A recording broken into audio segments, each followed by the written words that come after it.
Ok, bueno, pues bienvenidos al curso de Mujeres en la Historia del Arte. Aquí está la persona que me inspiró a armar este curso, el profesor filósofo Eduardo Ceballos. Llevo 3 años tomando cursos con él sobre lo femenino en todos los aspectos del pensamiento y la cultura. Entonces, en alguna clase que dio dije, bueno, ¿y qué pasa con las artistas, no? Y ahí fue donde entró mi curiosidad de saber qué había pasado con las artistas, especialmente con las pintoras, porque pues todo el mundo conoce a Leonardo da Vinci, a Picasso, pero ¿dónde están las mujeres? ¿Dónde han estado? ¿No? Y para mi sorpresa, la respuesta a ese problema de dónde están las mujeres es mucho más complejo que ver simples biografías. Y eso es lo que este curso pretende. Vamos a ver que desde el momento en que hablamos de nuestro título, Mujeres en la Historia del Arte, que suena muy simple, tenemos que hacer un análisis de lo que es ser mujer, de lo que es la historia del arte y de lo que es el arte. Entonces, en esta primera sesión, que es la introducción al curso, vamos a explorar precisamente qué es el ser mujer rápidamente. Todo tiene que ser muy rápido porque es un tema muy largo, muy amplio, que se puede profundizar prácticamente a cualquier nivel, pero aquí pretendo que tengamos una muy buena introducción, que tengamos una muy buena idea de qué está pasando, y claro, con la invitación de cualquiera que le interese profundizar, ya tenga las herramientas para poder hacerlo por su propia cuenta, pero sí quiero aclarar que este es un nivel muy introductorio. Quisiera poderme meter mucho más.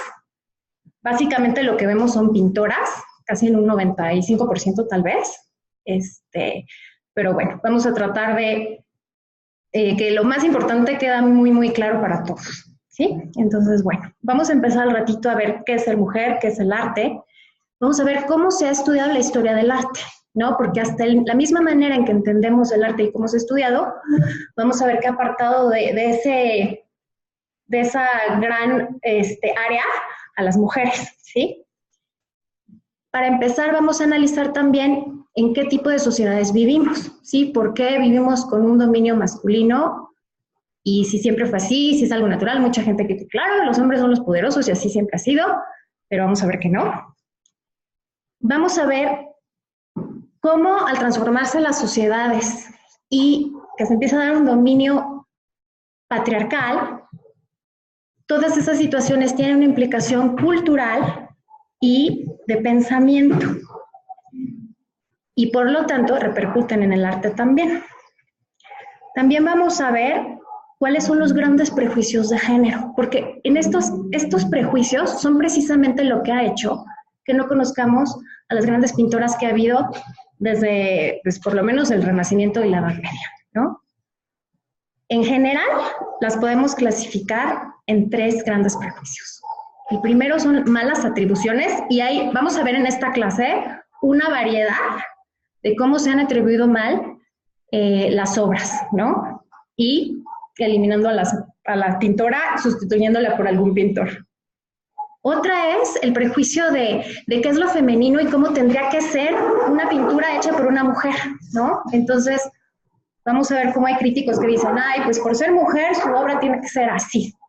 Y eso inmediatamente hace que obras de muchas mujeres se hayan perdido o se hayan atribuido a hombres también, a pintores, ¿no?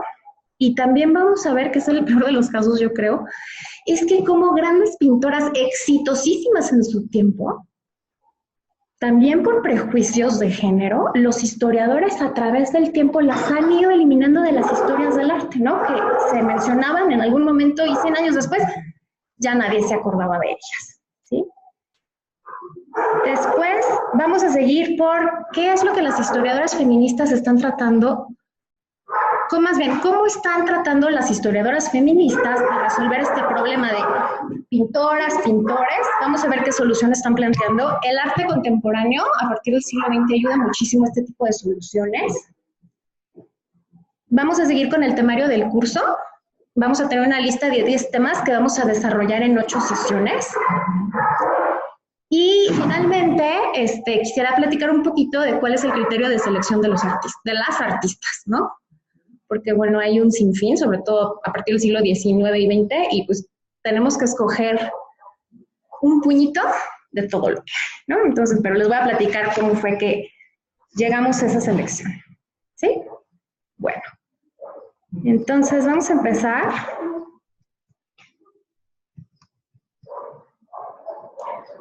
Se supone que es la flechita para bajar, ¿no? ¿Por qué no me hace caso? Con el mouse.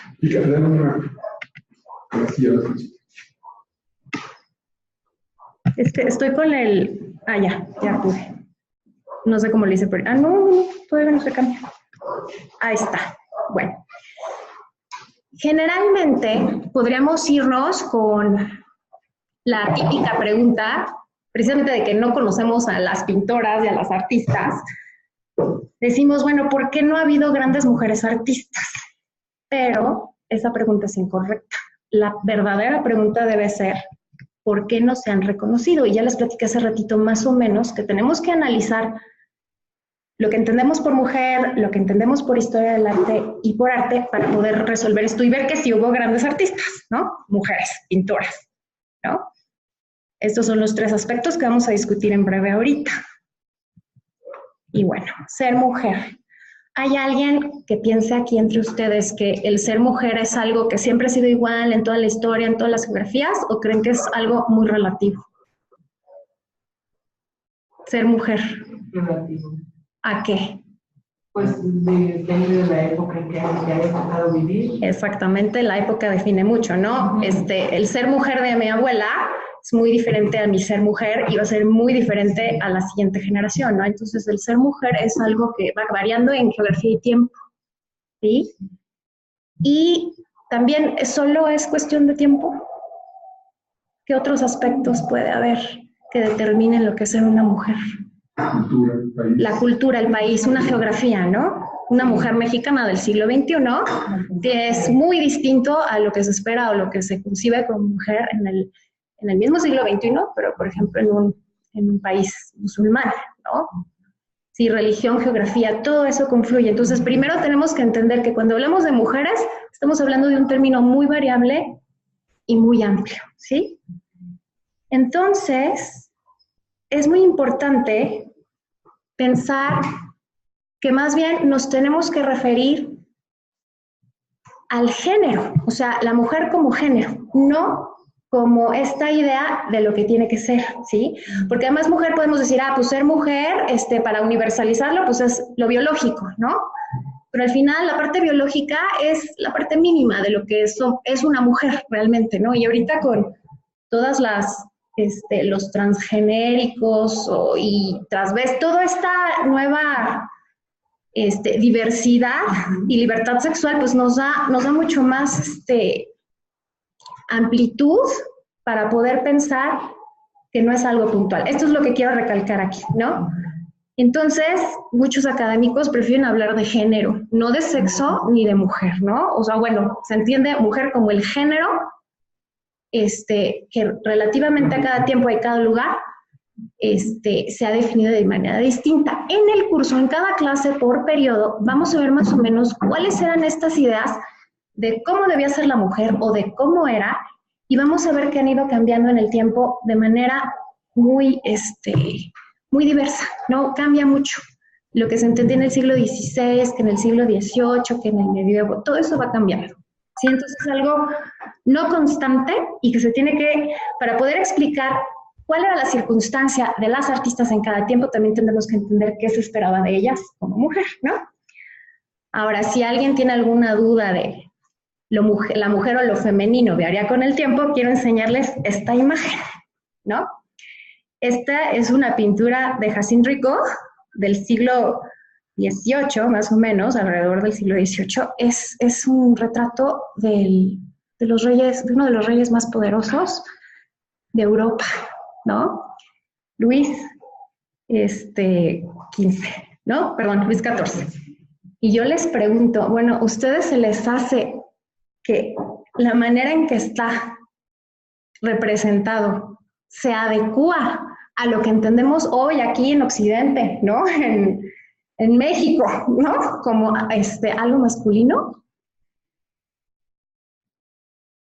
No. Es que es muy relativo, no puede ser, no se puede adecuar a nuestra forma de pensar actual porque es una obra del siglo XVII. Exactamente, y está la moda del siglo XVII, ¿no? A las costumbres del siglo XVII. Entonces, esto, por eso lo amplifiqué, porque si hay alguien que dice, no, es que las mujeres tienen que ser así, bueno, esto ha cambiado con el tiempo impresionante. Igual si yo pusiera aquí una imagen de una mujer occidental y de una mujer árabe, aunque sea al mismo tiempo, también, ¿no? La cultura y todo esto, todos estos sistemas sociales, culturales, religiosos, por ahí, ¿no?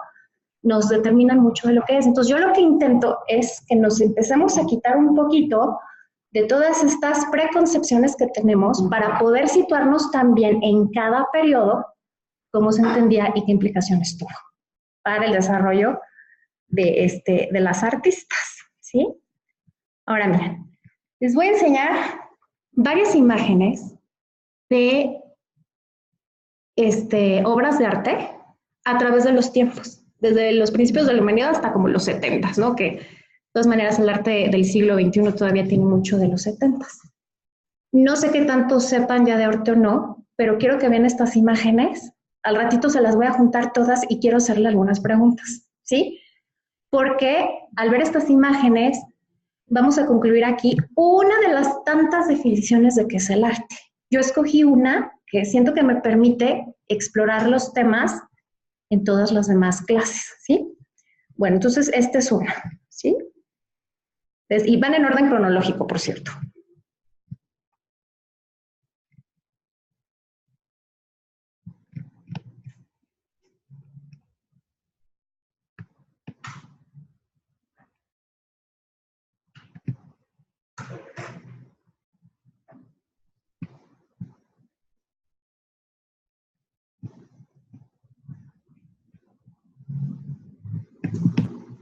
Estas son todas, esta es la última. Todas las imágenes que les puse, absolutamente todas son consideradas obras de arte. Y no puedo volver a cambiar el... A ver, espérame, déjame intentarlo con el mouse. Ay, ¿dónde anda mi mouse?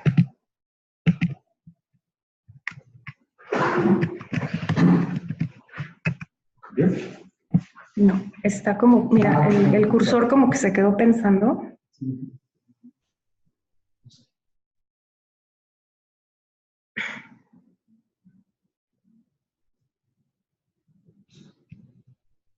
Aquí están, todas juntas, ¿sí? Pues quiero hacerles unas preguntas. Al respecto.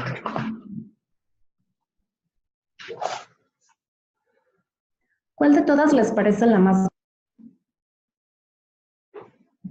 ¿Podemos hablar de una idea de belleza en todas? ¿O la misma idea de belleza se aplique a todas?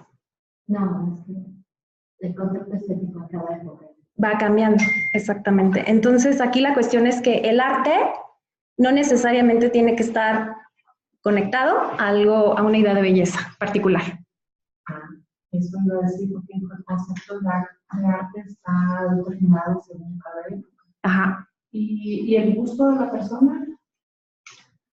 Pues es que somos libres de que nos guste lo que quiera. ¿Se tiene que acoger a lo que dicen los demás? Mira, prácticamente hasta el siglo XX había reglas muy determinadas de cómo tiene que ser una obra de arte.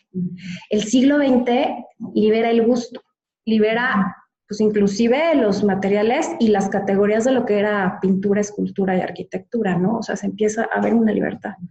Y eso sí llega a ser un problema en el arte contemporáneo, porque como no hay nada estrictamente fijo, esas reglas cambiaron tanto y se han empleado tanto que la verdad sí hay cabida a que haya fraudes. Un problema muy grande ahorita es que el arte se vuelve mercancía, una mercancía que no se devalúa, que al contrario, cada vez vale más. Y eso hace que haya una problemática muy distinta en el arte del contemporáneo de lo que hubo antes. ¿Sí? ¿Sí? ¿Contesté tú? ¿Sí? Bueno, entonces, algo importante es que ya no necesariamente tenemos que buscar algún tipo de belleza en el arte. ¿no? Ya no es un criterio, a partir sobre todo del siglo XX, no es un criterio, digamos, imprescindible, ¿no? Y también que el concepto de belleza va cambiando. Ahora, de todas estas son grandes obras de arte, ¿eh? Todas las que escogí son grandes obras de arte. ¿Cuál de todas trata el tema más importante? O sea, estoy hablando de contenido, ¿no? Entonces, el tema va variando, ¿no? Es también relativo, ¿no? Entonces, no podemos de alguna manera buscar una definición de arte que hable del contenido de lo que se está proponiendo, ¿sí? O el tema que está tratando. Esta es otra. ¿Cuál es la mejor hecha? De todas, ¿cuál es la mejor hecha? El criterio de calidad es muy fuerte aún hoy en día, ¿no? Hay mucha gente que dice, es que esto está súper mal hecho, por favor, yo lo podría hacer, ¿no? Aquí, ¿cuál es la mejor hecha? Entonces, también, la manera de hacer la obra ya no es universal, nunca ha sido, y ahora menos con esta libertad de los nuevos medios que hay. Sí tenemos un problema muy fuerte de definición de la calidad artística o qué valores debe contener una obra para ser una gran obra de arte, que no sea el mercado o lo que el curador dice, ¿sí? Y finalmente, ¿cuál es la más original de todas? Porque muchas veces decimos, no, pues es que este artista es súper original. Bueno, ¿y siempre tuvo que ser así? No, también cambió. Ahora mi pregunta para ustedes es que todas tienen algo en común. Todas, absolutamente todas. ¿Qué es lo que todas tienen en común?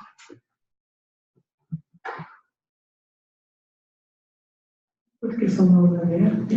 Bueno, además, pero estamos tratando de analizar por qué son... ¿Incluyen figuras femeninas? No necesariamente, por ahí hay un Cristo Pantocrátor que creo que no tenía la Virgen por ahí. O la de los árboles, o el Pollock, ¿no? El de... Todas significan algo. Todas, ¿no? Todas significan algo. Y si significan algo, entonces están transmitiendo un mensaje. ¿Estamos de acuerdo?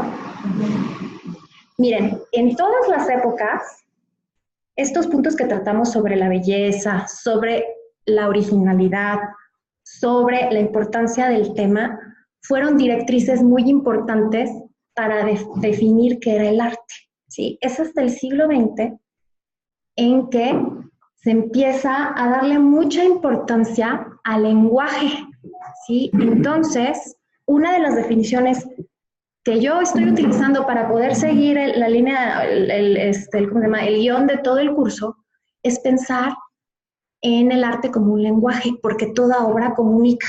No es lo único, porque también un letrero de publicidad está comunicando una carta, ¿no? Pero al final la obra, para poder abarcar desde la pintura rupestre a lo que se esté haciendo hoy en día, lo podemos ver como un lenguaje, ¿sí? Y al ser un lenguaje, es al final un sistema de comunicación y podemos descomponerlo en ciertas partes. Aquí me veo tal vez muy reduccionista, pero siento que es la mejor manera de poder ver a lo que quiero llegar después, ¿sí? Si es un sistema de lenguaje, necesitamos un emisor, un vehículo y un receptor. Ese es como el sistema de comunicación general. Yo les pregunto en el arte, ya pensando en el arte, en todo lo que acabamos de ver, ¿quién es un emisor? El artista. Uno es el artista, pero en realidad, por ejemplo, en el Cristo que vimos de la iglesia, ¿el artista fue el que decidió comunicar algo o quién? El mecenas, exacto, ¿no? Entonces el emisor, sí hay épocas, sobre todo, por ejemplo, ahorita ya el emisor, claro que es el artista, porque ya no depende de un patrón, pero en muchísimas épocas el emisor viene siendo el mecenas, ¿no? El vehículo. Puede depender del galerista, ¿no? También, sí, o sea, hay una... Quiero que aquí pensemos en términos muy generales, porque así ya muy puntualmente se complica mucho, ¿sí? Entonces, en términos generales, y también, por ejemplo, en las cavernas, el emisor no era ningún mecenas, ¿no? O sea, era el sacerdote que estaba haciendo sus obras con fines ritualísticos, y esa es una de tantas teorías que se tienen, ¿no? Porque, pues, al no haber documentos escritos, pues no sabemos con precisión qué querían decir, pero bueno, se hacen estudios y se hacen teorías, ¿no? Ahora, el vehículo es como yo mando mi mensaje, ¿no? El vehículo, ¿qué es? ¿Cuál sería el vehículo? El emisor es el mecenas. ¿Y el vehículo? La pintura. La pintura. Pero también podremos pensar que el mismo pintor o el artista es un vehículo, no es el que está mandando el mensaje. ¿Y es un mensaje? ¿No puede ser sin mensaje? Hay una corriente abstracta en los 50s que estaban en contra de que la obra tuviera un mensaje y entonces dijeron, no, esta obra es la obra y nada más es la obra y no dice nada y no quiere decir nada, ¿no? Pero pues el no decir nada es decir algo, entonces siento que exactamente dice, mi pintura vale, mi pintura vale y es... O sea, un ermitaño puede hacer arte. ¿Y nadie lo va a ver? Pues es muy buena pregunta, no lo he pensado, pero si es para él nada más, ya no entra a esto del lenguaje, o tal vez es como un sistemita chiquitito donde él va a poderse decir a sí mismo y ¿Cómo, por ejemplo? O sea, un ermitaño es para él, pero algo que no le interese a otras personas lo hace para él. Pues si tiene esa intención de... Habría que ver, porque un arte individual, ¿qué motivación tiene? La persona que hace el arte para sí mismo, ¿recreación? Entonces, ¿cuál es la diferencia entre un trabajo manual y una obra de arte? O sea, es todo un sistema, o sea, sí tiene que haber un sistema, porque al final, sobre todo ahora, cuando el arte ya no es pintura, arquitectura y escultura, se necesita alguna institución, algo que legitime que se está haciendo arte, ¿no? En esas, por ejemplo, los rayones de Pollock, ¿no? ¿Por qué es arte eso?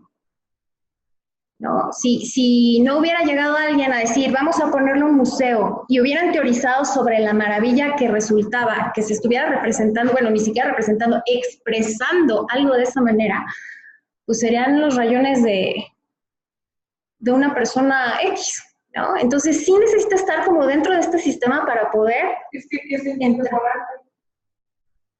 Esa es la cuestión que ha ido cambiando a través del tiempo. Si se conceptualiza, entonces sí, ya.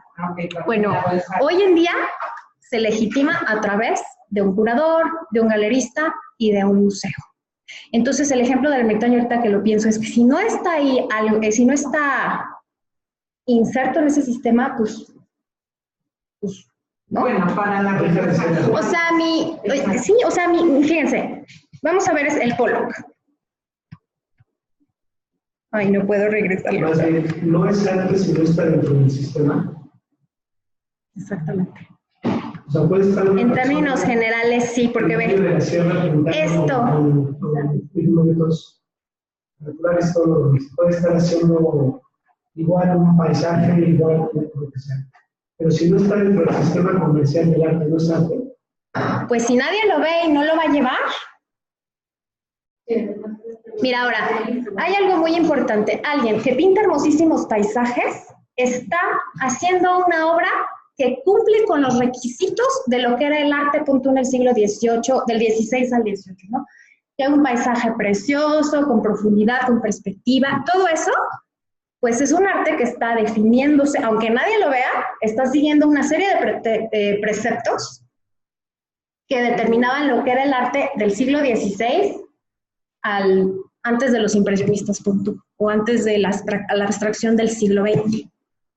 Hoy en día, cuando nos salimos de esos cánones súper determinados de cómo debería ser y haces algo como esta imagen, pues si lo dejas ahí, son los rayones de un niño, ¿no? O sea, sí tiene que haber una intención del artista. Ya en este entonces ya no hay un mecenas tal cual, o sea, él ya hizo lo que quiso hacer y después lo ofrece al público. Nadie le encargó, hazme unos chorreados a Pollock, ¿no? O sea, él tuvo, en esa época en que la originalidad era importantísima para el desarrollo del arte abstracto, hubo alguien que vio lo que hizo y dijo, ok, y estás de alguna manera rompiendo todos los preceptos anteriores del arte y eso es la gran innovación de tu arte. Pero si un niño hace esto, ¿no? Y ahora, siempre debe haber un mensaje fuerte detrás, ¿no? Por eso es lo del lenguaje. Pollock nos está mandando un mensaje aquí que un niño de 5 años no, o el ermitaño, ¿no? O en la persona que dices, si está pintando de manera que cumple con los requisitos de alguna época anterior, pues está haciendo un arte de aquella época. Y también está mandando un mensaje, porque es una imagen que aunque solo vea él lo ve. ¿Sí? ¿Sí me expliqué? Bueno. Sí, te explicas, aunque... O sea que si no hay un... Bueno, es que está visto desde la época actual, ¿no? Sí.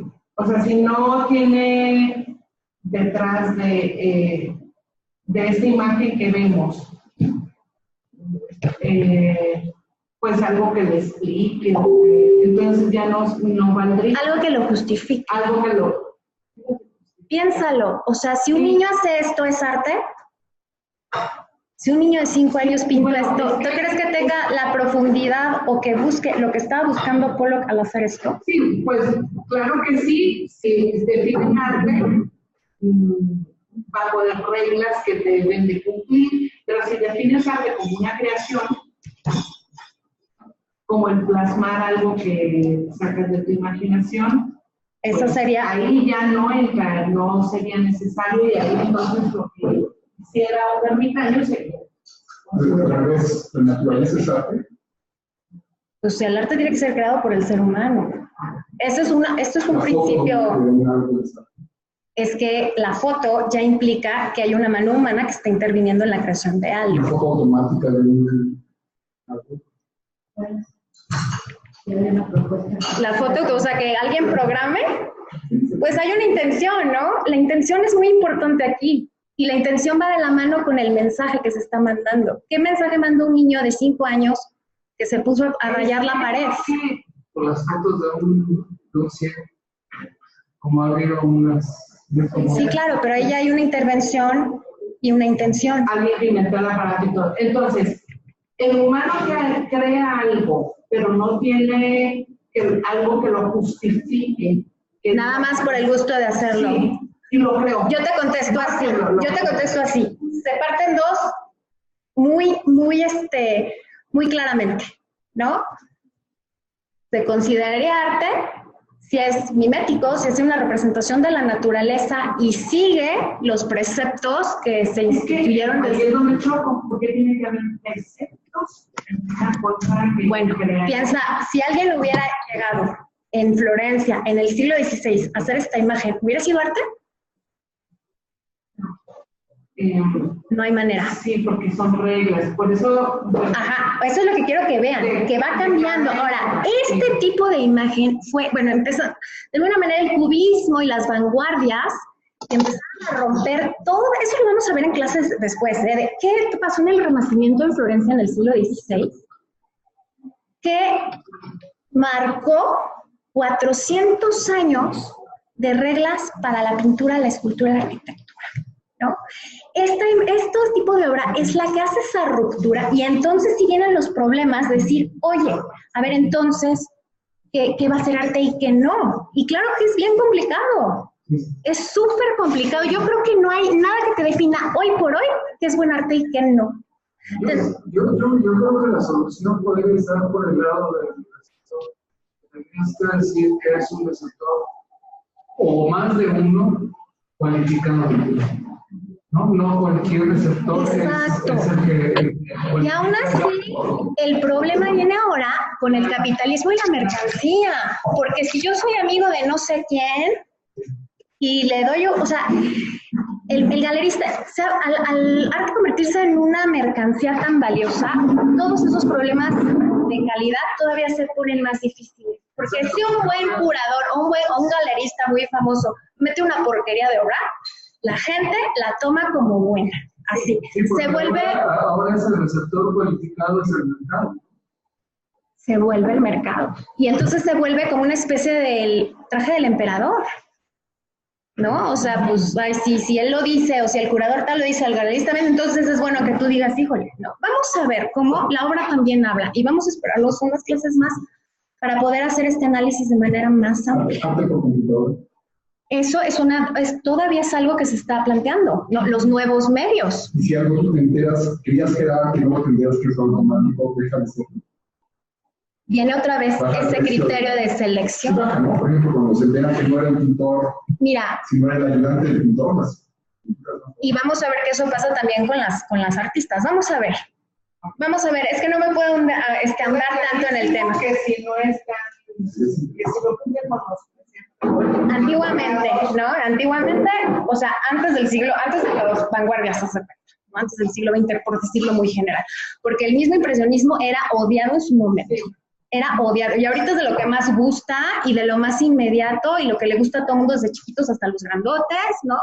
Entonces, todas estas problemáticas las vamos a ir viendo en cada clase, porque si no, no acabamos, ¿sí? Pero ahorita yo les pido que tengan un poquito de fe en esto. ¿Sí quedó más o menos claro lo que estoy tratando de decir? Sí. Y, bueno, y nos vamos al receptor, ¿sí? Y el receptor no siempre fue el público, ¿no? En las pinturas rupestres eran unos cuantos privilegiados que podían entrar a esos santuarios, ¿no? O los egipcios, el arte de las tumbas de los egipcios, nadie las veía, nada más el escriba, ¿no? Entonces, todo esto va cambiando, pero al final es todo un sistema y vamos a ver cómo en cada época esto afecta a quién puede tener acceso al arte, ¿no? Ahora, esto es muy importante. Vimos, entonces el emisor es el mecenas en general, ¿no? Ya en siglo XX, desde el XIX ya los impresionistas pintaban por gusto y luego vendían su obra, ¿no? En general, en el grueso de la historia del arte, el vehículo es el artista que crea la obra y la obra misma. Y el receptor, el público, sea quien fuere. Si no había público, si solo era el sacerdote o el mercado, ¿no? Pero fíjense, aquí puse un asterisco porque no es en todas las épocas. En la gran mayoría de las épocas, el mecenas pertenece a la clase dominante. Y aquí es donde vamos a empezar a hacer un análisis un poquito de la cultura, ¿no? Entonces, si el emisor pertenece a la clase dominante, ¿cuál creen que sea? Y dijimos, a ver, el arte es un lenguaje, ¿sí? Y el emisor pertenece a la clase dominante. ¿Cuál será la función más importante del arte en la mayoría de las épocas? ¿Expresar qué? Como que quiere la clase dominante. ¿Y qué es lo que quiere la clase dominante? ¿Qué quiere expresar la clase dominante? Su poder. Exactamente. El arte se vuelve un discurso de poder, ¿no?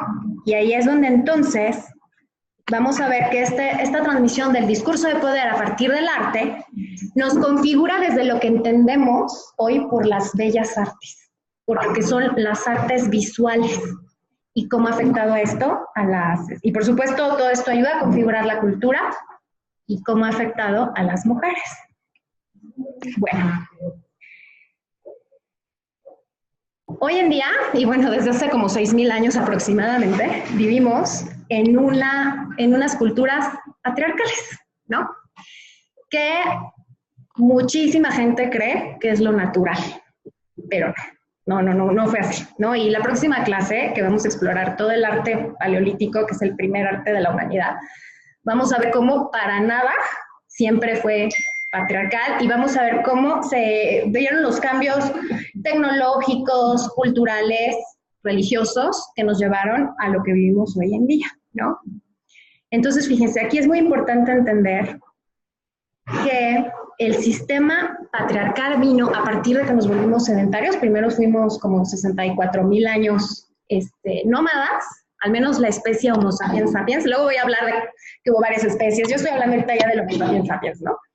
Que es la única que queda de los homos, ¿no? De los, de este conjunto de hombres que para los biólogos son un montón más, pero para muchos antropólogos solo son los sapiens sapiens, ¿no? Y en el momento en que nos establecemos como agrícolas, empieza a haber las primeras manifestaciones arquitectónicas, que es a través de piedras, ¿no? Que ya no voy a poder explorar mucho en el curso, porque si no, no acabamos. Me voy a enfocar a otro tipo de cosas donde se refleja mejor el dominio del principio femenino en el pensamiento y en el arte, ¿no? Entonces, a partir de el patriarcado, a partir de que somos sedentarios, las relaciones se dieron en base a dominio, ¿no? En sociedades anteriores no había jerarquías ni había dominio. Y cuando hablamos de patriarcado, no nada más hablamos de una dominación de hombre sobre mujeres, que sí pasa, pero es del dominio del hombre dominante, ¿no? Del hombre poderoso, cuya fuerza nació de la guerra, del dominio de las armas de metal y la domesticación del caballo. Y esa clase dominante masculina domina a las mujeres, pero también domina a los otros hombres de otro tipo de clases, ¿sí? Entonces, cuando hablamos de patriarcado, estamos hablando de una jerarquía piramidal, donde no nada más se trata de la guerra entre sexos, o sea, es un resultado es un dominio de hombres sobre mujeres y sobre otros hombres, ¿sí? Los hombres de esas mujeres. Los guerreros, ¿no? Principalmente los guerreros. Hoy en día bueno, hoy en día ya es otra cosa, ¿no? Sí, pero bueno, en general no es que sea una guerra de sexos tal cual, ¿no? O de géneros. Y entonces, desde ese entonces, el hombre ocupa las posiciones más altas en el poder político y económico. Pero como les decía, en los primeros tiempos de la humanidad, y como por 64,000 años, las sociedades fueron matrifocales. No usamos el término matriarcal porque eso como que habla de una especie de dominio y parecería que la mujer estaba dominando y explotando y a hombres o a otras mujeres. No. Todo era comunitario. Precisamente como venimos de muchísimos milenios de ser nómadas, se vivían en clanes donde no había propiedad privada, ¿no? Se iban de un lado a otro, según la temporada. Estos santuarios que vamos a ver la próxima clase, se ocupaban por muchísimas culturas, o sea, por muchísimos grupos en diversas épocas y tiempos del año, ¿no? Y a diferencia de los patriarcados, las sociedades matrifocales se organizan a través de lazos de sangre, donde la mujer tiene una primacía y cuando todavía ya pocos milenios sobrevivieron siendo agrícolas, ¿sí? Porque sí llega un momento en que ya éramos sedentarios, pero seguíamos siendo sociedades matrifocales a pesar de que ya no éramos nómadas. La propiedad se empezó a transmitir a través de la madre, ¿no? Y la madre cuidaba a los hijos y a la familia de sus hijos, y entonces todo era mucho más comunitario y no había ningún problema pues no había propiedad privada. Yo siento que la propiedad privada fue uno de los grandes males de la humanidad, o sea, trajo muchas consecuencias, que precisamente al haber propiedad privada, escasez de recursos, se promovieron muchísimo las guerras y el dominio de los hombres, ¿no? Entonces, en general, los historiadores desdeñan mucho esto de que las primeras sociedades fueron matrifocales o que no podían ser, ¿no? Todavía hay mucha discusión sobre eso, todavía hay muchísimos historiadores, antropólogos que dicen, no, esto es como un deseo de las feministas porque haya sido así. Sin embargo, hay muchos estudios que sí sostienen que pudo haber sido posible, y una de las civilizaciones más tardías que todavía eran matrifocal fue la Creta, ¿no? La antigua Creta, su apogeo fue como en el 1100 antes de Cristo, ¿no? Entonces ya fue de las últimas grandes civilizaciones, y como sabemos, pues a través de su arte y a través de las escrituras que han encontrado, que ya eran civilizadas, que ya había propiedad, pero que seguían siendo matrifocales, ¿no? Otra cosa es que en Occidente siempre bueno, no siempre, pero pues por ahí del siglo XVIII, con el positivismo, siempre hemos creído que la época más actual, por necesidad, es mejor que la anterior, ¿no? Y que si no estamos en el foco civilizatorio, tecnológico, somos superiores. Y si no estás ahí, entonces eres inferior. Eso también es un prejuicio muy fuerte a la hora de analizar este tipo de culturas antiguas. que estamos muy, bueno, hemos estado, porque ya cada vez menos, pero hemos estado como muy sesgados a que tenemos que estar en tecnologías, en desarrollo y en tiempo para ser mejores. Y este tipo de estudios es lo que nos demuestra lo contrario, ¿no? Fíjense, una de las grandes consecuencias de que empezó el dominio patriarcal y se eliminaron las sociedades matriarcales es que lo vamos a platicar ya después en su momento en las clases que vengan, que este patriarcado, este sistema de dominio y jerarquía crea una visión dual y antagónica del mundo, ¿sí? Por X y Y cosas que quiero explorar después. En estos sistemas, las cosas, hay muchas ideas que se vuelven opuestas cuando antes se entendían como un todo, ¿no? Y eso trae consecuencias muy fuertes a las concepciones de lo femenino y la mujer en toda la cultura a partir de estas sociedades patriarcales. Y eso es lo que vamos a ir explorando en cada periodo. Fíjense, yo quiero hacerles unas preguntas, así nada más para darme una idea, que a mí me causó shock estudiar estas cosas con el profesor Eduardo, ¿no? A ver, ¿quiénes, si queremos hablar de géneros, ¿no? Así, piensen así, contesten sin pensarle mucho. ¿Quién creen que son más espirituales? ¿Los hombres o las mujeres? ¿Tú crees que las mujeres son más espirituales? Yo también creo eso, pero a ver, ¿quién? Sí, por el hecho de traer a un bebé al mundo, entonces, o sea, Okay. Para ellas yo creo que platica un sentimiento interior, algo de la nada, ¿no? De repente yo tengo que la concepción, ¿no? Sí. A ver, ¿alguien más? ¿Alguien que opine lo contrario?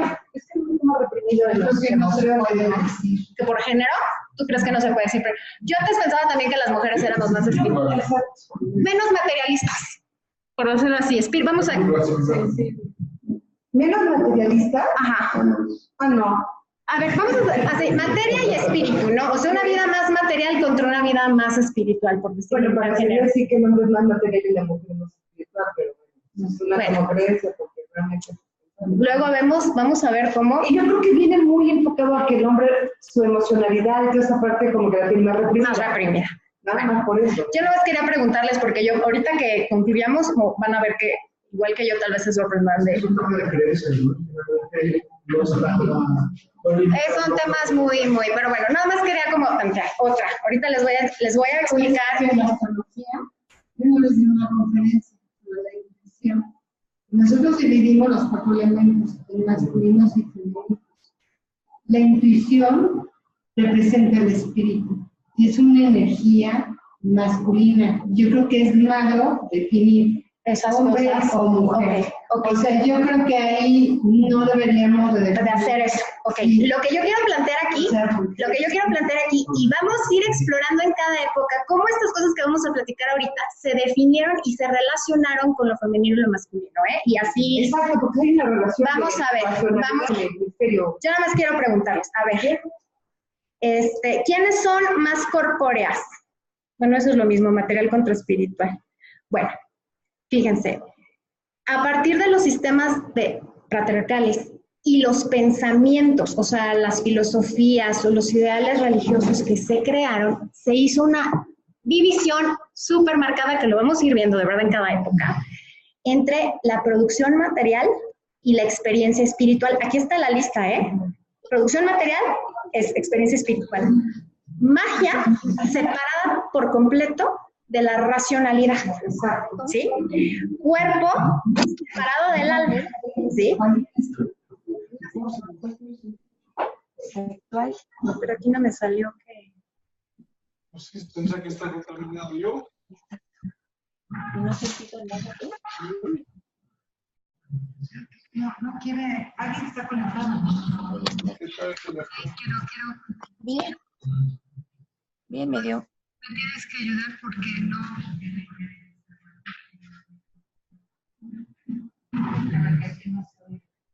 Ah, ya.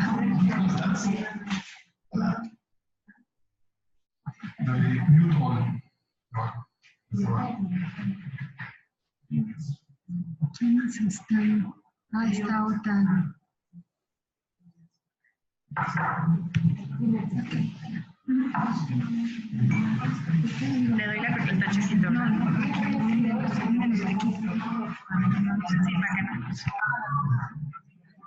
¿Cerrar? Si lo cierro, ¿se sale? Bueno, son divisiones en general, ¿eh? O sea, tendremos que hacer un análisis mucho más profundo y se pasa del tema, ¿no? Pero bueno, vamos a ir viendo que por algo se está haciendo esta acción. Entonces, la sexualidad se separa de lo sagrado, ¿no? Cuando antes la sexualidad era sagrada, ¿no? O sea, se separa. Lo más importante y lo que yo creo que trae todos los problemas del mundo es que se cambia un sistema de igualdad por uno de jerarquía. Esto es bien importante. Y un sistema de cooperación por un sistema de competencia, ¿no? Estas son las repercusiones del sistema patriarcal. Y todo lo que viene del lado izquierdo, o sea, materia. No, porque todo esto viene, ya lo vamos a explorar después, en siguientes clases, sí, lo apuntamos porque sí viene a partir de la agricultura, pero la forma de vida que se da en esa época también está muy relacionada con las nuevas cosmologías y religiones y sistemas de pensamiento. Lo vamos a ir viendo época por época. Eso sí, vamos a tener un poquito de tiempo en cada una para discutirla más a fondo. Lo que quiero puntualizar aquí es que la producción material separa la producción material, magia, cuerpo, sexualidad, sistema de igualdad y cooperación son aspectos que ahora, o que siempre a partir de los patriarcas se relacionan con lo femenino, y todo lo del lado derecho, experiencia espiritual, racionalidad, alma sagrado, jerarquía y competencia, son como principios masculinos, ¿sí? Poco a poco vamos a ir viendo por qué, ¿sí? Entonces, pues es que también eso cambia según las épocas. Vamos a ver, ay Dios, no puedo cambiarle.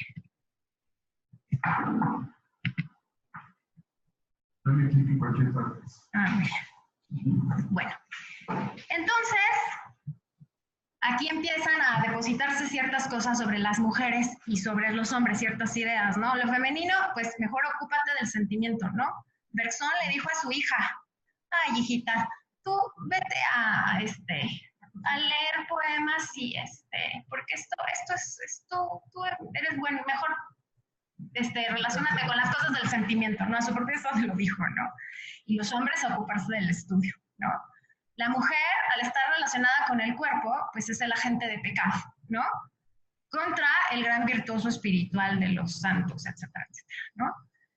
Se le ha tachado a la mujer también de tener carácter débil y al hombre de carácter fuerte, y que a la mujer se le ha tachado de tener falta de juicio, y que el hombre siempre ha sido prudente y sensato. Todas estas cosas que les estoy contando, en su debido tiempo les voy a mostrar cómo filósofos, historiadores, críticos de arte, mecenas, hacen este tipo de comentarios respecto a las mujeres, y cómo todos estos prejuicios han afectado a que se les considere la importancia de o no de las artistas, ¿sí? Bueno, entonces, este tipo de divisiones afecta desde quién puede ser artista, ¿no?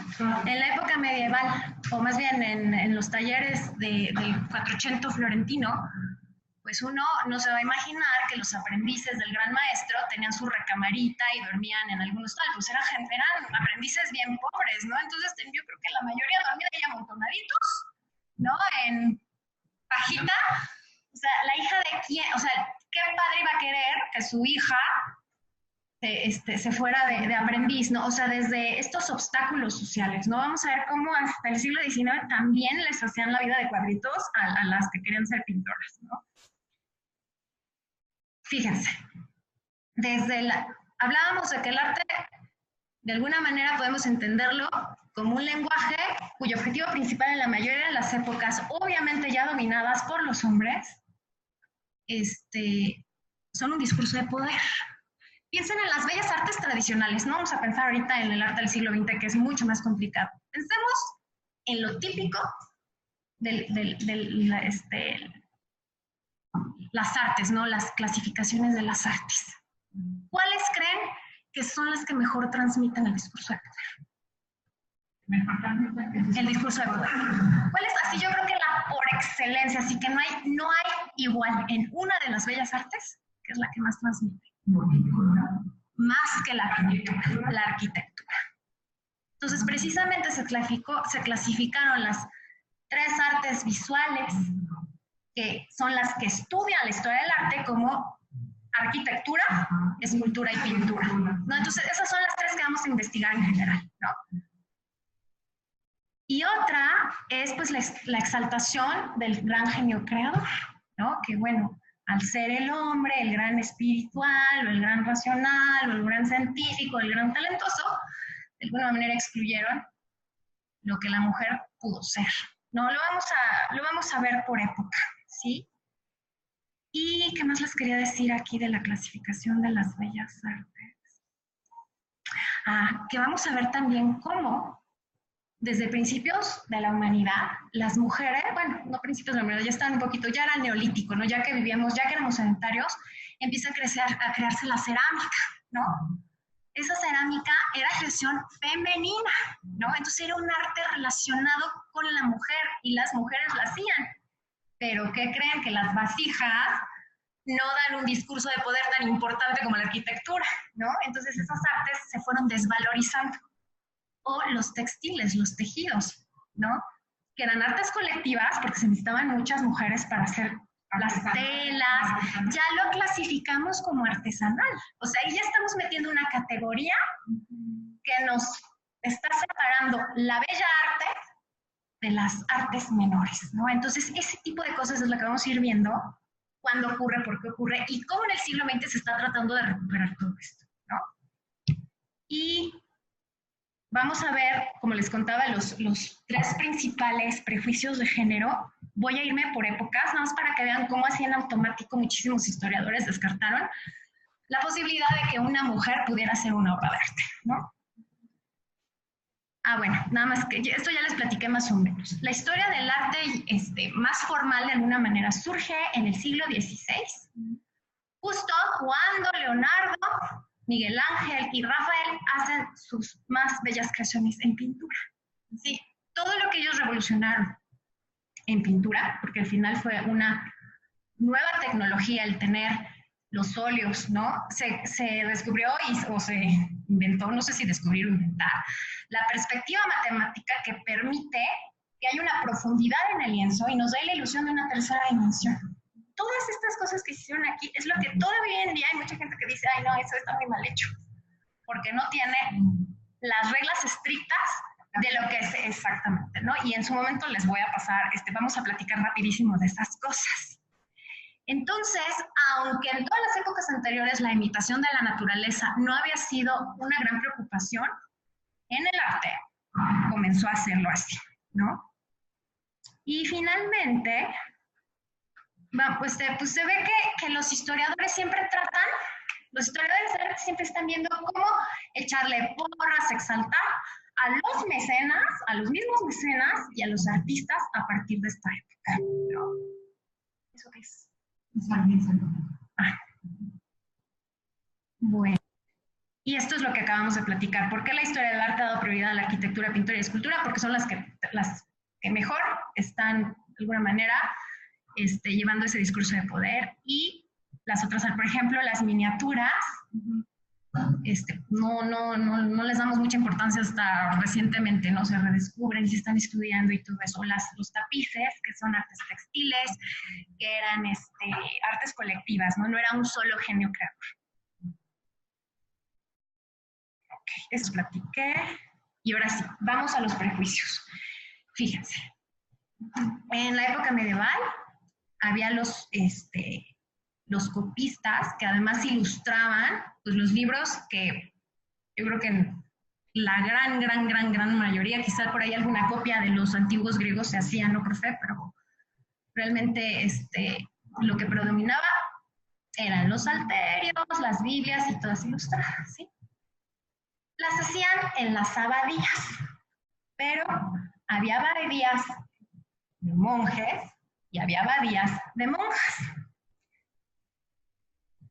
Este es un ejemplo de una miniatura, es muy conocida por es el Evangelio de Evo, que se dio se hizo en el monasterio del abad Pedro de Hautevillers y se le regaló al arzobispo Evo de Reims en el año 820. Eran monjes. ¿Es una miniatura esta? Sí, esta es una miniatura. Y claro, dicen, un monje la pintó, ¿no? O sea, eran hombres, entonces, bueno, ¿qué pasa cuando salen este tipo de miniaturas hechas en abadías de monjas, ¿no? Este es muy famoso, es el Evangelio de Gita, ¿no? Era la abadesa, y aquí se muestra cómo se le está ofreciendo el manuscrito a su santo patrón, que era San Balburg. Y cuando los historiadores del arte hacen la descripción y dicen cómo fue, ¿qué creen que dicen? Que fue un artista, un monje el que hizo esto. Automáticamente suponen que fue un monje. Entonces decimos, a ver, las feministas, los historiadores feministas dicen, a ver, ¿por qué en un monasterio de monjes dicen que es un artista? ¿Y por qué no automáticamente piensan que en una de monjas era una mujer? Sería lo más natural, ¿no? Siempre se atribuye a un hombre. Entonces, pues, las historiadoras dicen, bueno, ¿no? Pues si estaban puras monjas, pues una monja. Ese es uno de los primeros prejuicios que ocurren, ¿no? Y por eso, la auda de las mujeres en la historia del arte. Ok.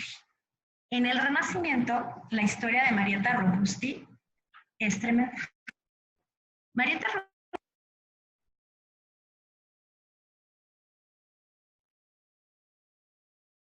realismo veneciano, ¿sí?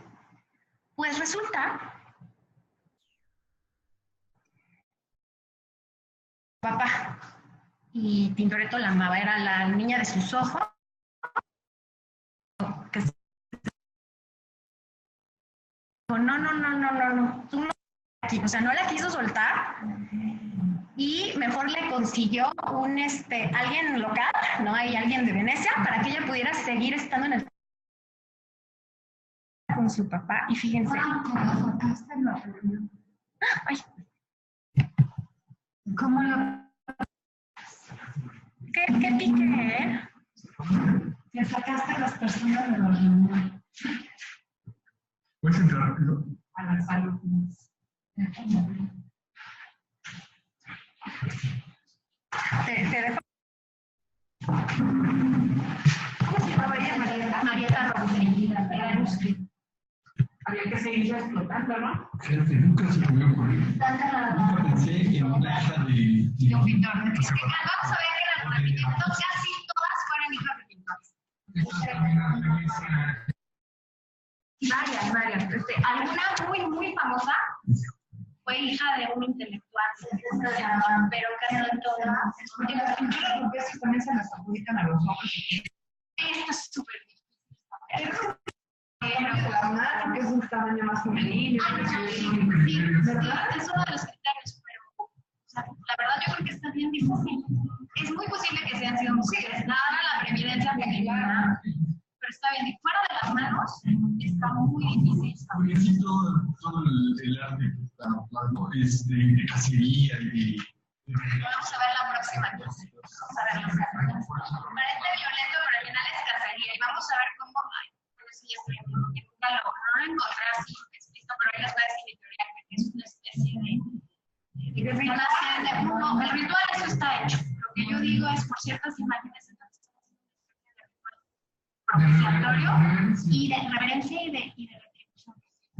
Exacto. Luego les voy a decir por qué, pero yo nunca leí en ningún lado que fueran de retribución, pero vamos a ver por qué creo eso. Exacto, eso porque.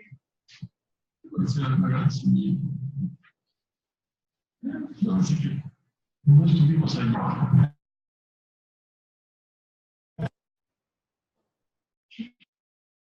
Textos de la historia, pues hay lecturas subtextuales, ¿no? O sea, también hay que saber, o hermenéuticas, ¿no? Que aunque tú estás leyendo algo que parece, hay muchos elementos que te pueden llevar a una interpretación distinta.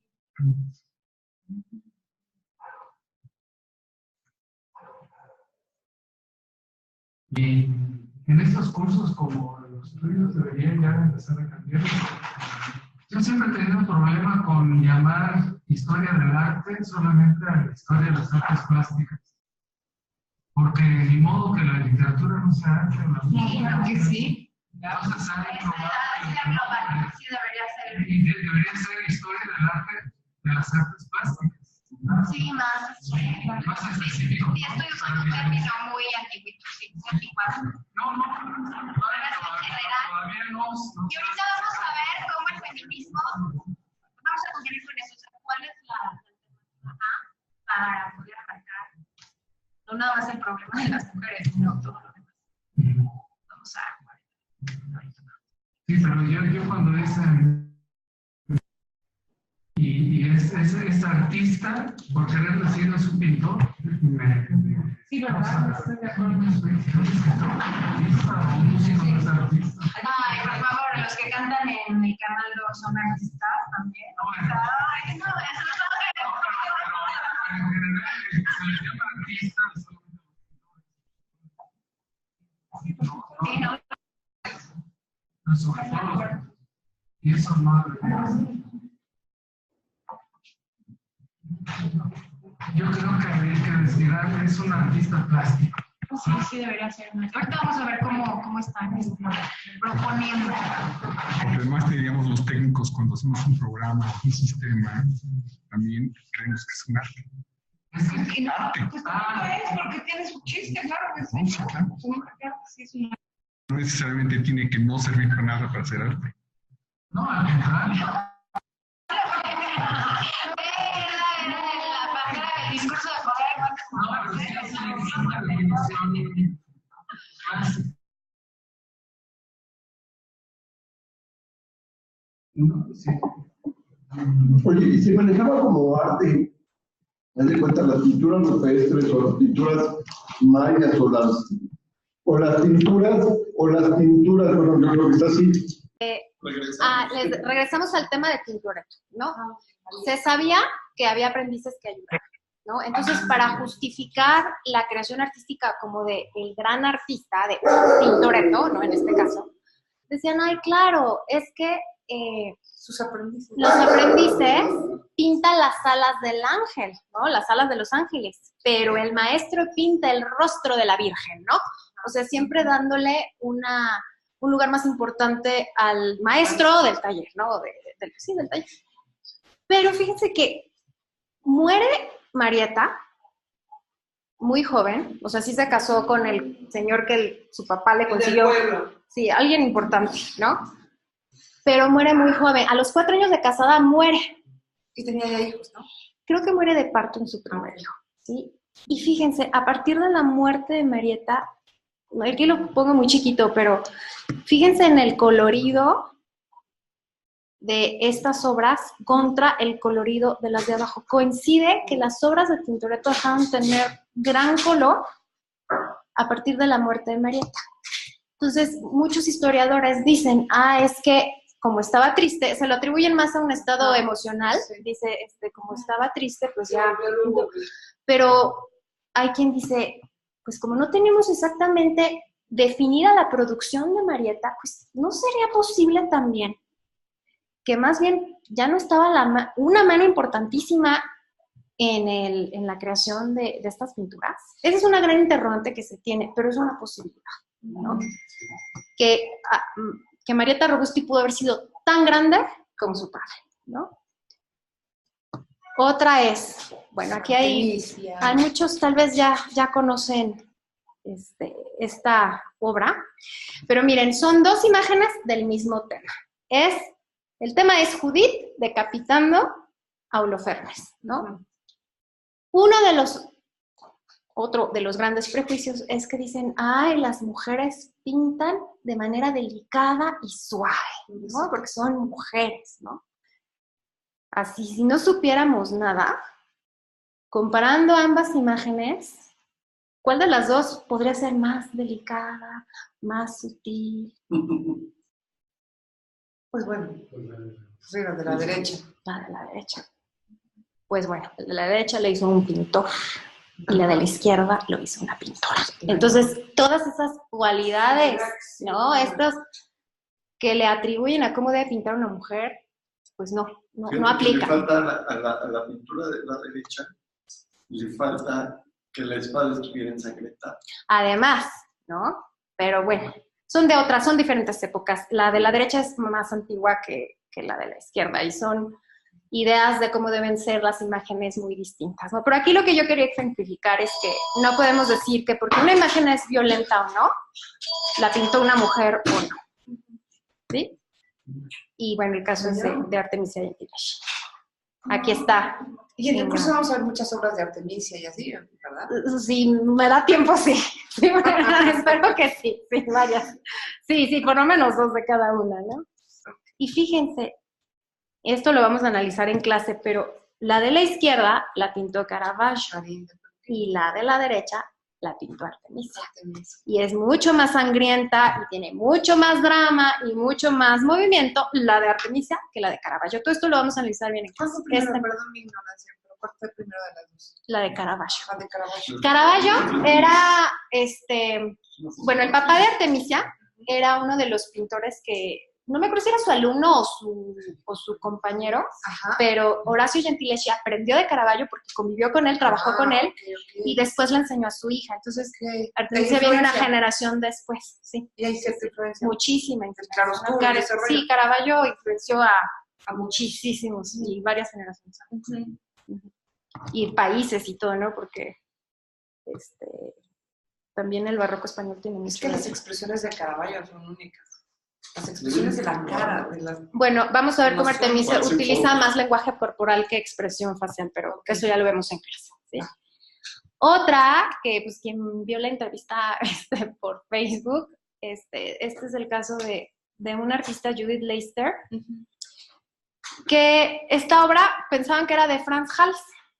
Y Frans Hals, Sí, el gran pintor del siglo XVII holandés. De repente limpian el cuadro y encuentran su monograma, una J y una estrella. La J era por Judith y Leister, quiere decir estrella polar. ¿Dónde está? No se ve, aquí no se ve, pero la limpiaron y salió. Sí, no, aquí no la veo, la verdad no encontré una imagen más clara. Okay. Pero en lugar de decir, ay, por fin, una pintora del mismo nivel que el gran Frans Hals, los del Louvre agarraron la pintura y la guardaron. Esa no vale. ¿Por qué? Nos equivocamos.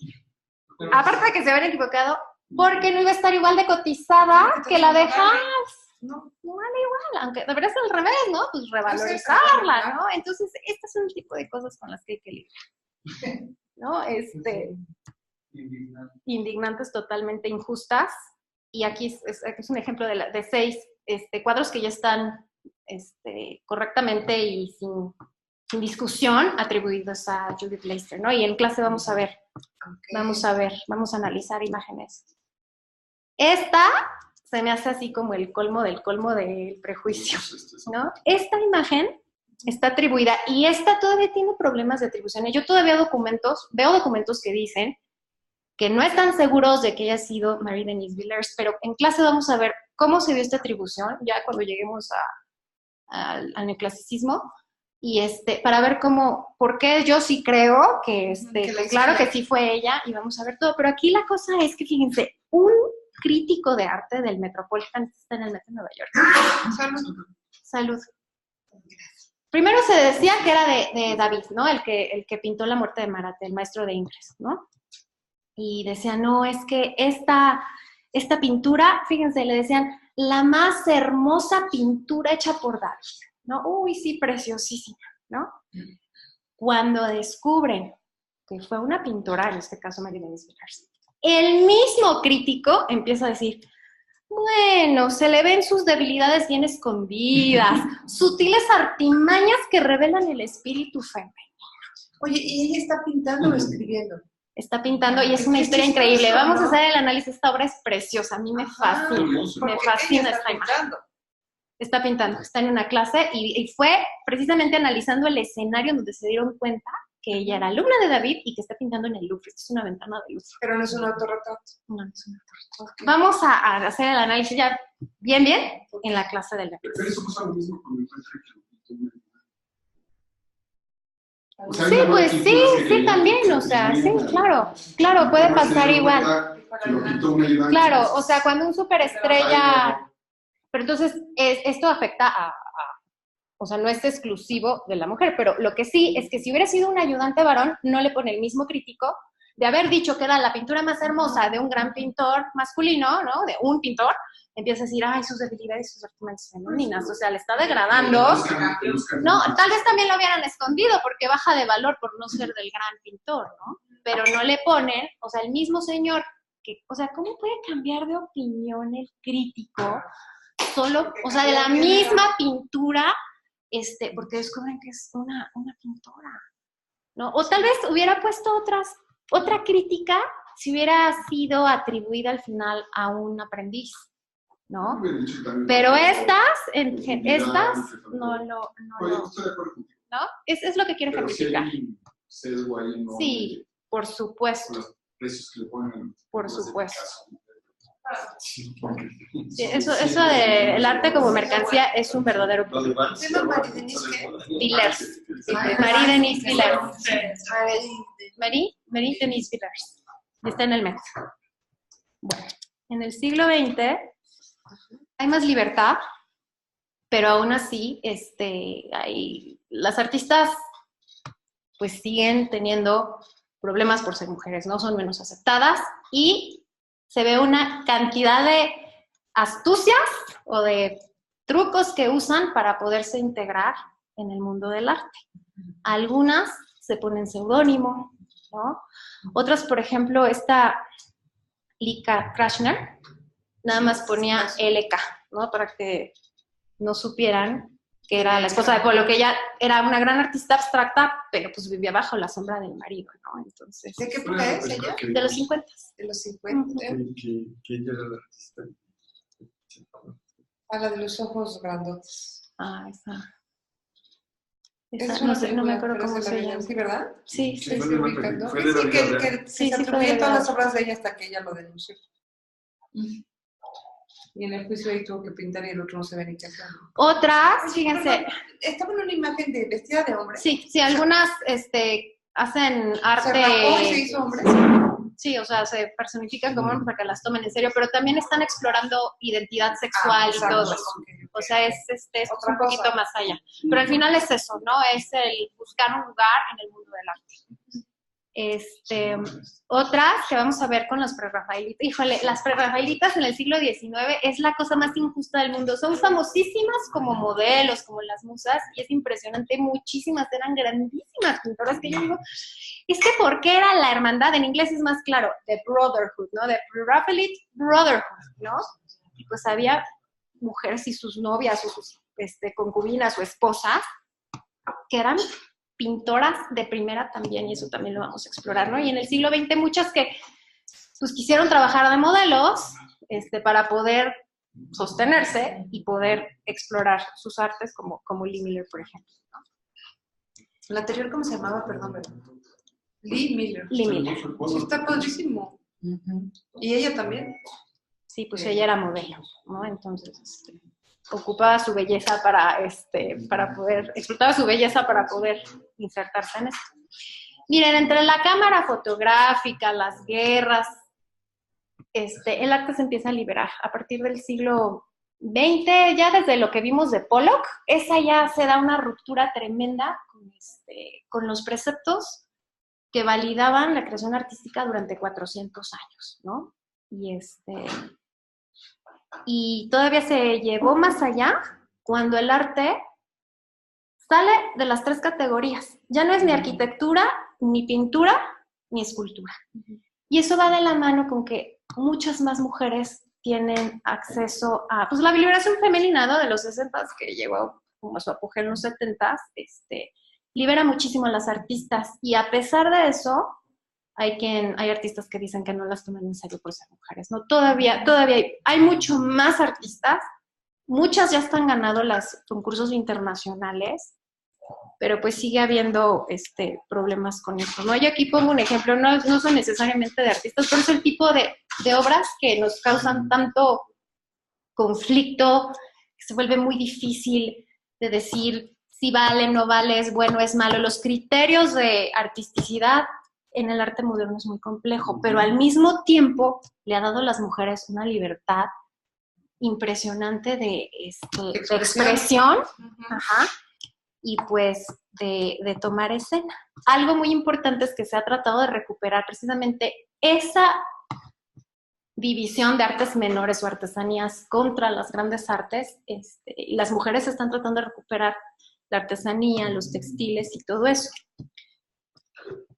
Para 1990, por primera vez se acepta una obra textil en un museo de arte contemporáneo. Fíjense, hasta los 90. Antes de los 90, el medio de telar no se aceptaba como obra, ¿no? Entonces se han ido cambiando los medios, se han ido integrando esta discusión de lo generado por computadora es arte o no, imágenes de Photoshop, ¿no? ¿Cuál es el criterio para poder decir que si es una buena obra de video o no? Porque pues al final el óleo también fue ¿cómo se llama? Una aportación tecnológica, un descubrimiento tecnológico que ayudó a hacer un tipo de creaciones que antes no se podía. Ahora son los nuevos medios, ¿no? El video, la cámara fotográfica, todo eso. Entonces son discusiones internas. No, yo me refería cuando las computadoras generan imágenes. Solita, ¿no? Aleatoriamente. Sí, eso. Aparte de que... No aleatorio, ¿sabes qué? Yo estaba pensando ahorita, ¿te das cuenta de la robotización que viene? Ya no es una robotización de un robot que tú le das una orden y hace, sino estamos hablando ya de inteligencia artificial, sistemas neuronales, estamos hablando ya de que es un robot que le enseñaste a pintar y con inteligencia artificial está haciendo algo y creando algo de acuerdo a los principios que tú le diste. Sí, y por ejemplo, viene el problema, todo eso trae muchísimos problemas a los criterios de artisticidad, pero por ejemplo, desde hace mucho tiempo ya puedes ir al Louvre y ver no sé si lo hagan de la Mona Lisa, pero más fácil y sí sé que se hace, por ejemplo, de algún impresionista en el Orsay, ¿no? Ves un Monet que te encanta y te cobran un dineral, pero una máquina hace la réplica exacta de un Monet. ¿No? Entonces, te dice con qué tipo de artista que lo ejecutaría la obra.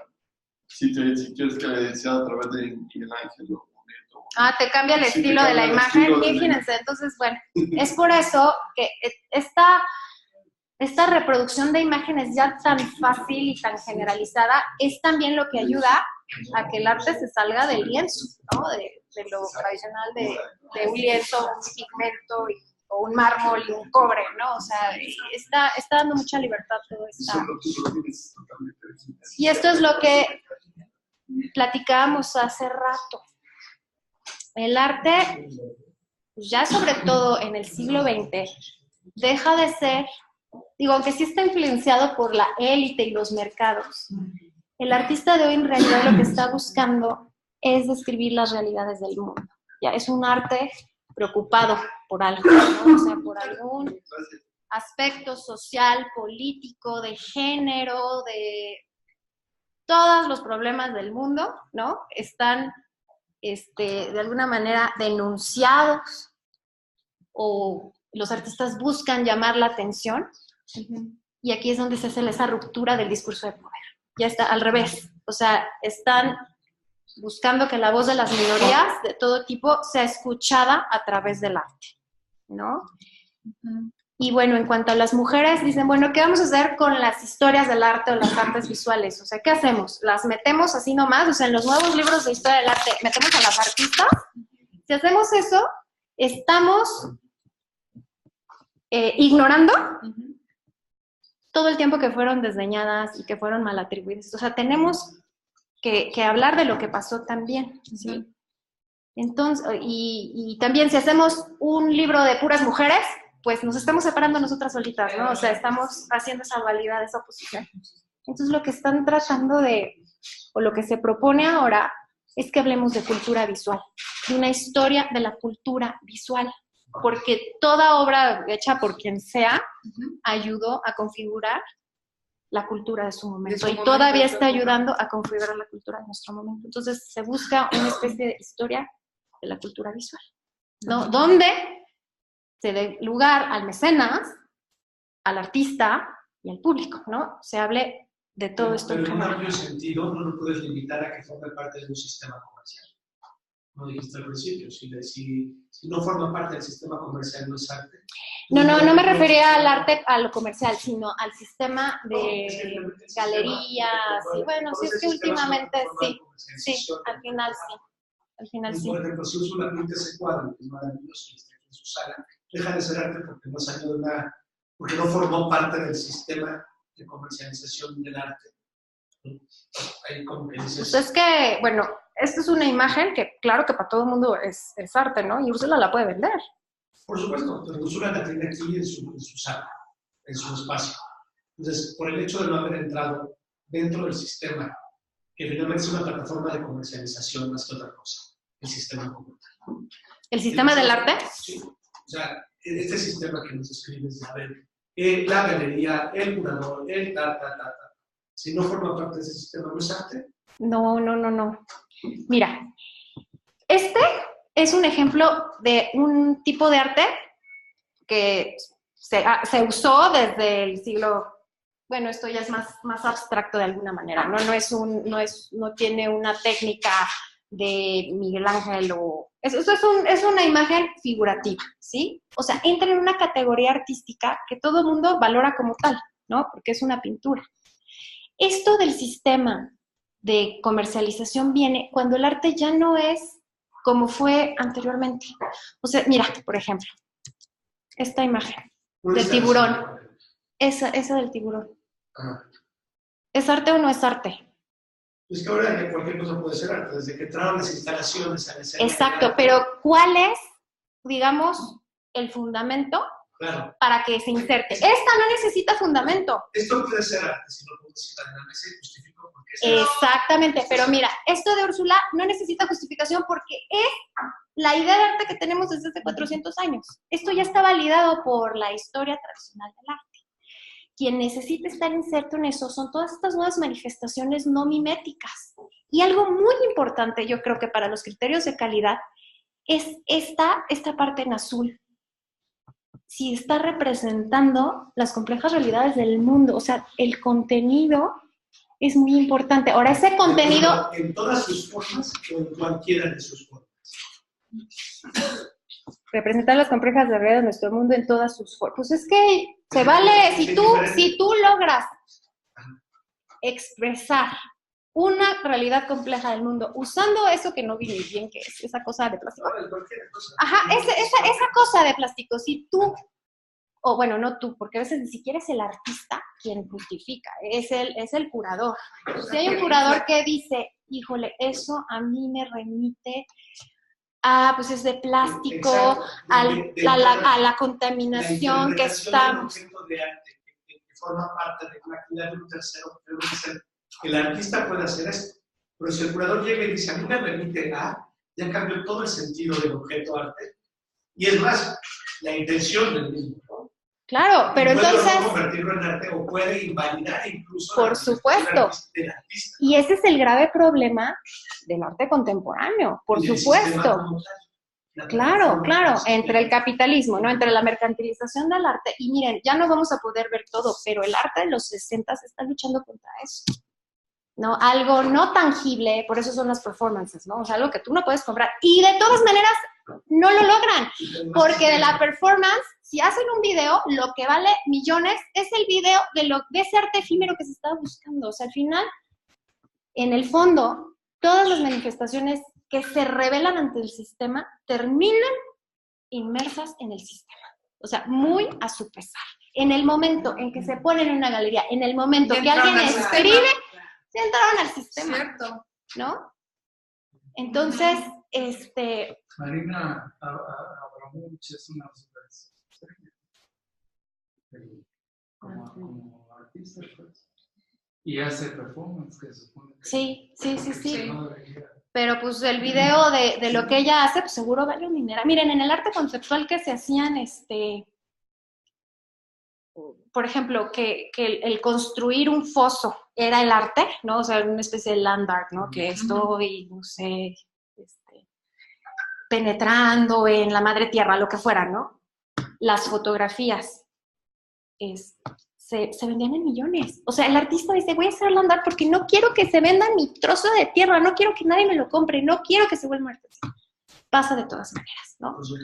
Y para no ir tan lejos, desde los futuristas en las vanguardias a principios de siglo, decían, vamos a destruir la civilización occidental, vamos a destruir los museos porque son la representación de la clase poderosa burguesa que ha llevado a la destrucción del mundo. Y ahora están en los museos, ¿no? El arte pobre, ¿no? El arte pobre, todo, miren, si estamos estudiándolo, si estamos hablando de él, si vamos a verlo, ya cayeron en el sistema. Es esa contradicción del arte moderno. Pero al final, yo creo que aquí está la clave. Esa representación de las realidades del mundo, ¿no? Si están diciendo, de alguna manera denunciando, protestando, haciéndonos despertar de las problemáticas, puede ser un buen criterio de calidad, en mi opinión.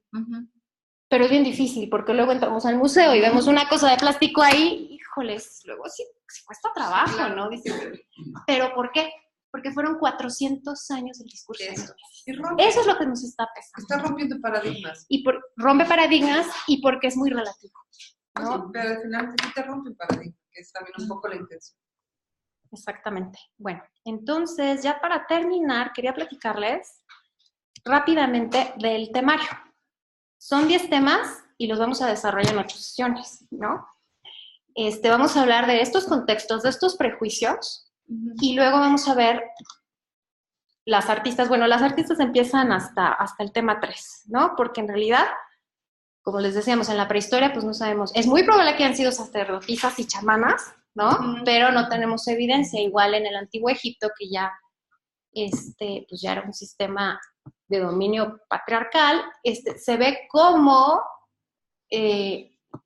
alguna faraona utiliza el discurso de poder masculino y se lo adjudica para poder legitimar su reinado.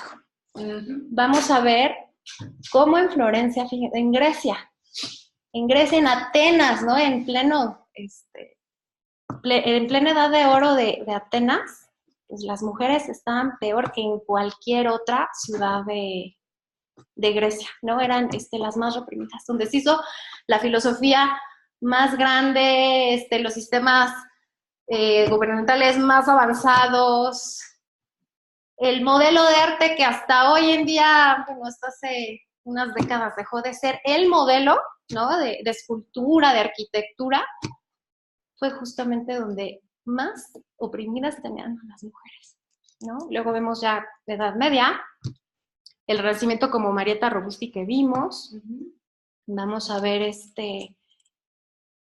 las rococós, bueno, sí, las rococós en Francia, las prerrafaelitas en Inglaterra, vamos a ver algunas impresionistas, y bueno, ya del siglo XX hay como 2 grandes vertientes. Una que sigue la problemática del cuerpo femenino y las otras que se insertaron en la vanguardia, como cubismo, surrealismo, pero que traen su propio discurso femenino, ¿no? Y más o menos vamos a ver que hay muchas mujeres, como hombres en la historia del arte, que hicieron grandes obras con innovaciones estilísticas o técnicas, como Rosalba Carriera, y no están en los libros tradicionales de historia del arte, o sea, otras que tuvieron una gran originalidad iconográfica, o sea, la manera de representar las cosas la hicieron de manera diferente y además influyeron a otros artistas que sí terminaron más reconocidos que sí aportaron, o sea, tuvieron su círculo de influencia. Otras que tuvieron una gran originalidad compositiva.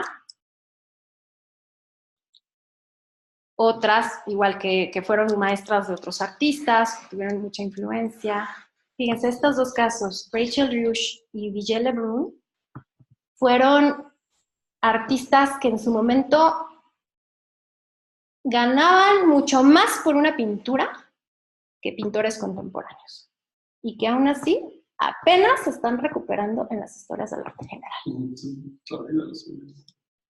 ¿Sí? Pero entonces sí les mandaban a hacer obras. No, sí, Rachel Roush, aquí para adelantarles, que era, pintaba arreglos florales, ganaba el doble que Rembrandt por un retrato.